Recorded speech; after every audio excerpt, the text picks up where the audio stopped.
Hello दोस्तों, स्वागत है आप सभी का आज की क्लास में। और आज हम बात करने वाले हैं चंद्रवंश के राजा भारती चंद के बारे में।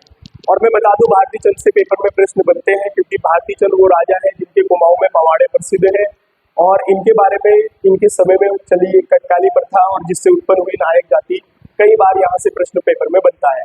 पहला स्वतंत्र राजा माना जाता है क्योंकि इसने डोटी पर 12 साल तक डेरा डाले रखा, लेकिन उसको विजित किया। ठीक है, तो बात करते हैं भारती चंद के बारे में। 1437 से 1450 तक गद्दी पर बैठते हैं। ठीक है ना, 1437 में शासन शुरू करते हैं और 1450 तक शासन जो है चलाते हैं। सबसे महत्वपूर्ण बात, एक स्वतंत्र राजा था जिसने डोटी पर 12 वर्षों तक डेरा डाले रखा। कितने वर्षों तक? 12 वर्षों तक डेरा डाले रखा और उसको विजित किया। सबसे महत्वपूर्ण बात, इस सफलता में इसका पुत्र रतनचंद इसके साथ था, इसीलिए अपने जीवित रहते रतनचंद को गद्दी पर बैठा देता है 1450 ईस्वी में। तो इसके कार्यों को पढ़ते हैं। सबसे पहले आपने ध्यान रखना है कि कई बार ये प्रश्न बन जाता है कि उस समय डोटी का राजा कौन था। सौर और सीरा, ये दोनों क्षेत्र पिथौरागढ़ में थे उस समय।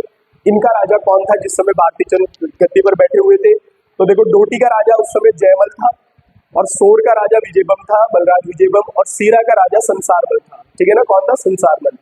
उसके सब अब यहाँ से आप ध्यान रखना है, इसने विजित किया था इसको डोटी पर 12 साल तक। किस चंद्र राजा ने डेरा डाले रखा? तो भारती चंद ने। लेकिन प्रश्न ये बनता है यहाँ से कि किसके समय में कटकाली प्रथा प्रचलित हुई थी? तो ये थे भारती चंद। क्या थी कटकाली प्रथा? तो आप यहाँ से समझते हैं।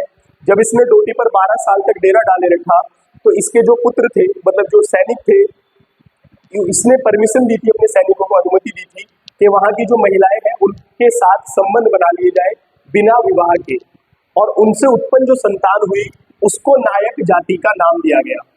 तो ये कई बार आता है नायक जाति, तो चंदों की अवैध संतान या भारती चंद की सेना की अवैध संतान। ठीक है ना, और इस प्रथा को बिना विवाह के संबंध बनाने वाली प्रथा कटकाली प्रथा कहलाई। तो ये भारती चंद के समय में हुआ था। बाद में नायक सुधार जाति जो है अधिनियम आंदोलन वगैरह चलाए गए। ठीक है ना, क्योंकि ये जो नायक जाति थी, ये इनकी महिलाएं वेश्यावृत्ति का कार्य करती थी और इनके जो पुरुष होते थे वो बहुत ही नीचे जो है छोटे वाले कामों को जो है किया करते थे। तो इनकी समाज में इनकी दशा निर्दयनीय थी, मतलब इनको कोई अहमियत नहीं दी जाती थी। ठीक है ना, आगे बढ़ते हैं। हुड़ेती तामपत्र की बात करें तो हुड़ेती तामपत्र जो है भारती चंद के हैं। भारती चंद के बारे में हुड़ेती तामपत्र मिलता है हमें। ठीक है ना, उसके बाद कुमाऊं में भारती चंद के पवाड़े प्रसिद्ध है। क्या है? कुमाऊं में भारती चंद के पवाड़े प्रसिद्ध है। ये आप ध्यान रखेंगे। दो राजा मैंने आपको बताए थे, त्रिमल चंद और भारती चंद। उसके बाद मैंने अभी आपसे कहा कि इसने डोटी को जब जीता तो इसका पुत्र इसके साथ था और इसके पुत्र ने इसकी सहायता की थी, नाम था रतनचंद। ये आप ध्यान रखेंगे। तो इसने क्या किया, अपने जीवित रहते ही रतनचंद को गद्दी पर बैठा दिया और रतनचंद 1450 से लेकर 1488 तक शासन करते हैं। और सबसे महत्वपूर्ण बात यह है कि चंद्रवंश का पहला राजा है, पहला भूमि बंदोबस्त कराएगा तो नाम आता है रतनचंद का। इसने क्या किया, इसके समय में चंदों का प्रभाव बढ़ा, जागेश्वर मंदिर में धर्मशाला बनवाई, ये दो कार्य किए। और सबसे महत्वपूर्ण कार्य आपने याद रखना है, सबसे पहला भूमि बंदोबस्त कराया। इसने भूमि बंदोबस्त कराया, भूमि की नाप कराकर कागजों में दर्ज कराई और राजस्व कलेक्ट करने के लिए एक व्यक्ति की अधिकारी की नियुक्ति की जिसको कहा गया जिंदा केतल नामक अधिकारी। नाम था जिंदा केतल अधिकारी। और इसकी कहानी भी प्रसिद्ध थी कुमाऊं में, जिंदा केतल की कहानी झूठी खबर। क्या होता था उसमें कि जब भी ये राजस्व वसूलने आता था तो कुमाऊं में कोई झूठी खबर फैलाई जाती थी जिससे ये गांव के अंदर एंटर नहीं कर पाता था। इसलिए फेमस था जिंदा केतल की कहानी झूठी खबर।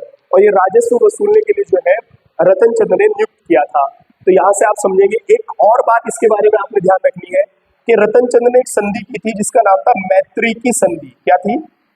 मैत्री की संधि। और ये इसने जो है रोहिला नवाब के साथ की थी। तो कई बार आता है कि मैत्री की संधि तो रतनचंद प्लस रोहिला नवाब के साथ, कहीं भी नोट कर लेना इसको। ठीक है, तो भारती चंद से 2-3 पॉइंट है आपने याद रखने हैं। उसके बाद बात करें रतनचंद की, तो रतनचंद से एक ही महत्वपूर्ण चीज है कि इसने एक अधिकारी नियुक्त किया जिसका नाम जिंदा केतल और भूमि बंदोबस्त कराया। भारती चंद के बारे में मैंने आपको बताया था कि राजा विक्रम चंद को उनका भतीजा था ये, और इसने खसों के साथ मिलकर विद्रोह कर अपने चाचा के विरुद्ध और गद्दी पर बैठा था। तो अब बात करेंगे दोस्तों अगली वीडियो में कीर्ति चंद के बारे में, जो गढ़वाल के राजा अजय पाल को हराएंगे, और ये यहाँ से प्रश्न पेपर में बनता है। मिलते हैं नेक्स्ट वीडियो में। धन्यवाद।